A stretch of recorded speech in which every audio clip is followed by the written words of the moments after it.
In Revenge of the Sith, Palpatine's manipulation comes to fruition. The decades-long plan has worked. His years of manipulating a young Anakin Skywalker have succeeded. His new apprentice, Darth Vader, and himself, Darth Sidious, will lay waste to the Jedi Order and rule the galaxy as master and apprentice. In this video, we are going to ponder the question, what if Anakin Skywalker never turned to the dark side? Anakin makes his way to Palpatine's office to inform him of Kenobi's success in engaging General Grievous in combat. The conversation moves towards how the Jedi don't trust and appreciate Anakin. This is Palpatine manipulating a young Skywalker. He then offers to help Anakin learn the subtleties of the Force and reveals himself as a Sith Lord. Anakin is tempted by his offer, but admits he is going to turn him over to the Jedi Council. He is still conflicted and doesn't know what path to choose. Anakin makes his way to Mace Windu and exposes Palpatine being a Sith Lord. Mace is surprised, his worst fears have been realized. He gathers 3 other masters to go to Palpatine's office and arrest him. "I must go, Master," says Anakin. No. Anakin pleads with Mace to go with them, but Windu senses confusion in Anakin and asks him to stay in the council chambers.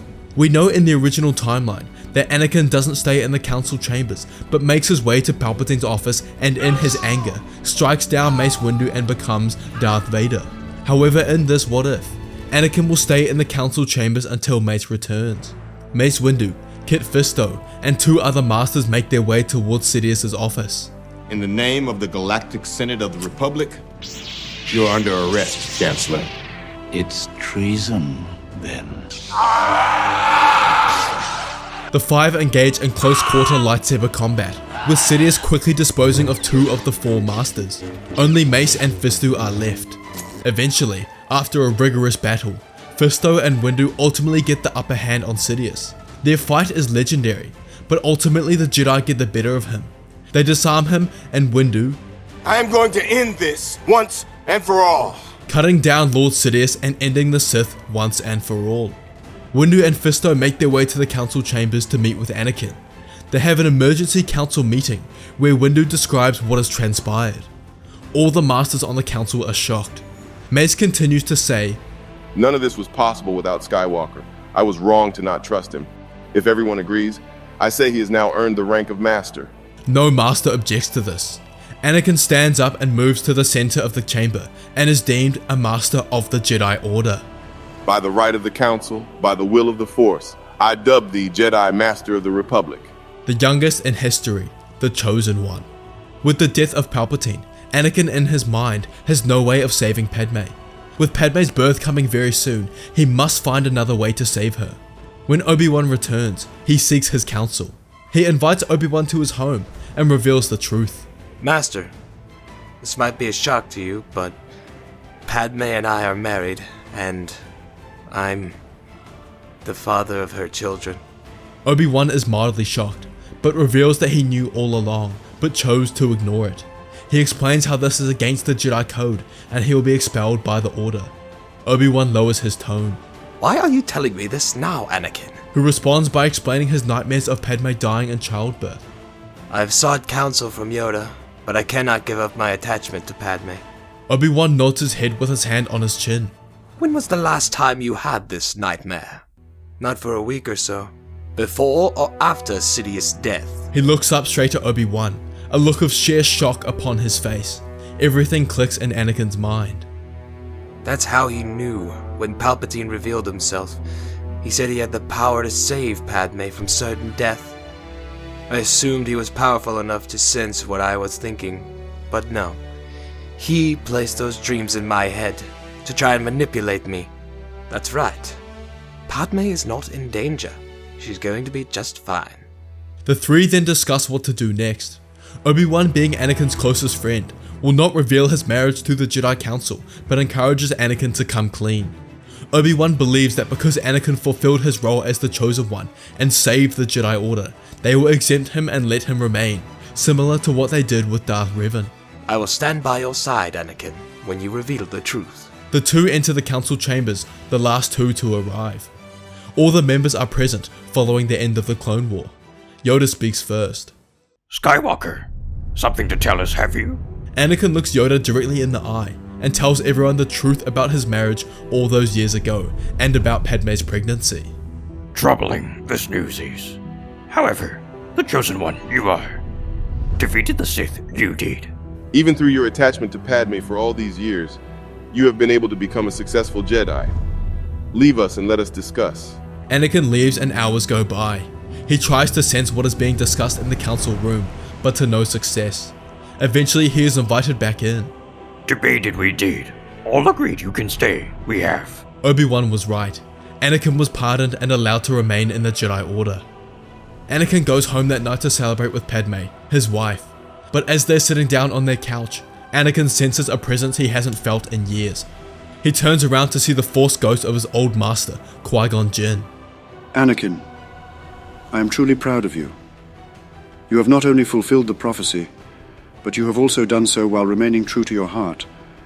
The temptation of the dark side was strong, yet you resisted.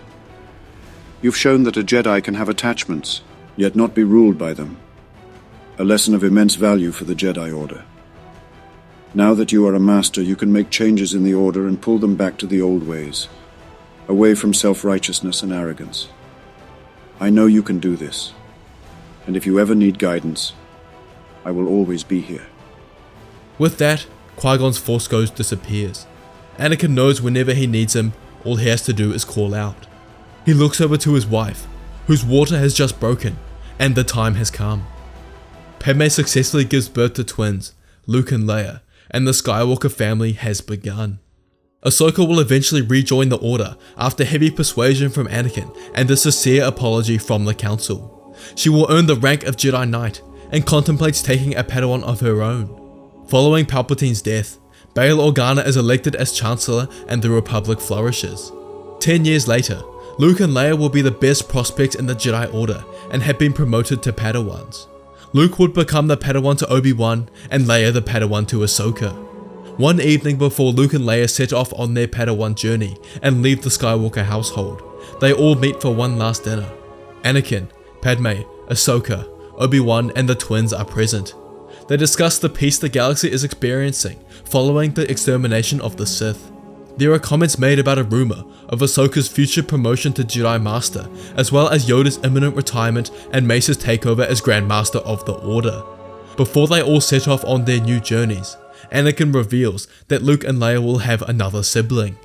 With the number of children you have, Anakin, you could start your own Jedi Order. Everyone laughs, but Obi-Wan can't help but think of Satine, a life that could have been his. All conflict has left Anakin. He is now a true Jedi Master, one of the most powerful there has ever been. Anakin seeks to gain a deeper understanding of the Force, and spends a lot of his time traveling around the galaxy, learning the unknown history of the Jedi and Sith. He's learnt a lot about the Jedi of old, and has embarked on the mission Qui-Gon has left him. The Jedi of old would be ashamed of what the Order has become, dogmatic and obstinate. But Anakin has made changes within the Order, slowly pulling away from the Senate and focusing on the needs of the people of the Republic directly. 6 years later, Luke and Leia pass the Jedi trials to become Knights, the youngest ever. In this time, there have been 2 new additions to the Skywalker family. Their third child, Solara, was a whirlwind of energy. Just 6 years old, she already possessed an inherent confidence and rebellious spirit that reminded them both of her older sister Leia. Her natural affinity with the Force was strong, often using it instinctively to summon toys or float small objects much to her own delight. Her joy was infectious, and her laugh a constant melody within their home. The youngest, Elian, at the age of 4, was quietly observant. He'd sit for hours, assembling and disassembling various mechanical parts, a clear reflection of Anakin's influence. His curiosity was endless, and his connection to the Force was already evident that he would one day become a formidable Jedi. The galaxy would not see danger for many years to come, and the Jedi Order, with the help of Anakin Skywalker, entered a new era. The time came for Master Windu to step down as Grand Master of the Order, and there was a unanimous agreement on who should succeed him. In a solemn ceremony, with the Jedi Council, Padme, their children, and lead representatives of the Galactic Senate, Grandmaster Mace Windu passed on the mantle of Grand Master to Anakin Skywalker. Anakin accepts graciously, promising to uphold the traditions of the Jedi Order, whilst also paving way for necessary change. Under his leadership, the Order began to evolve, adapt, and grow. He championed the idea that Jedi could form attachments and also have family, an idea he'd managed to convince the Council on through his own experiences but also his studies of the ancient Jedi of old, who also followed his path. It took time, but eventually this was accepted throughout the Order. They can have families whilst remaining dedicated to the cause of peace and justice in the galaxy. Attachments are important, but what is more important is being able to deal with the emotions that accompany attachments. This was a core part of the new Jedi curriculum that all new Jedi would experience in their training. With his family at his side, and the Jedi Order at his back, Anakin Skywalker stood as the beacon of light in the galaxy, the epitome of the balance he had brought to the Force. His legacy was not just one of power, but of love, compassion, and understanding, the true heart of a Grand Master. And he would lead the Order against any threat that opposed galactic peace. Thanks for watching everyone, and a specific thanks to our channel members. Become a member for $1 a month to get sneak peeks at video ideas and thumbnails, so you don't want to miss out on that. Continue to leave your video ideas in the comments. I'll see you all on Wednesday, and may the Force be with you.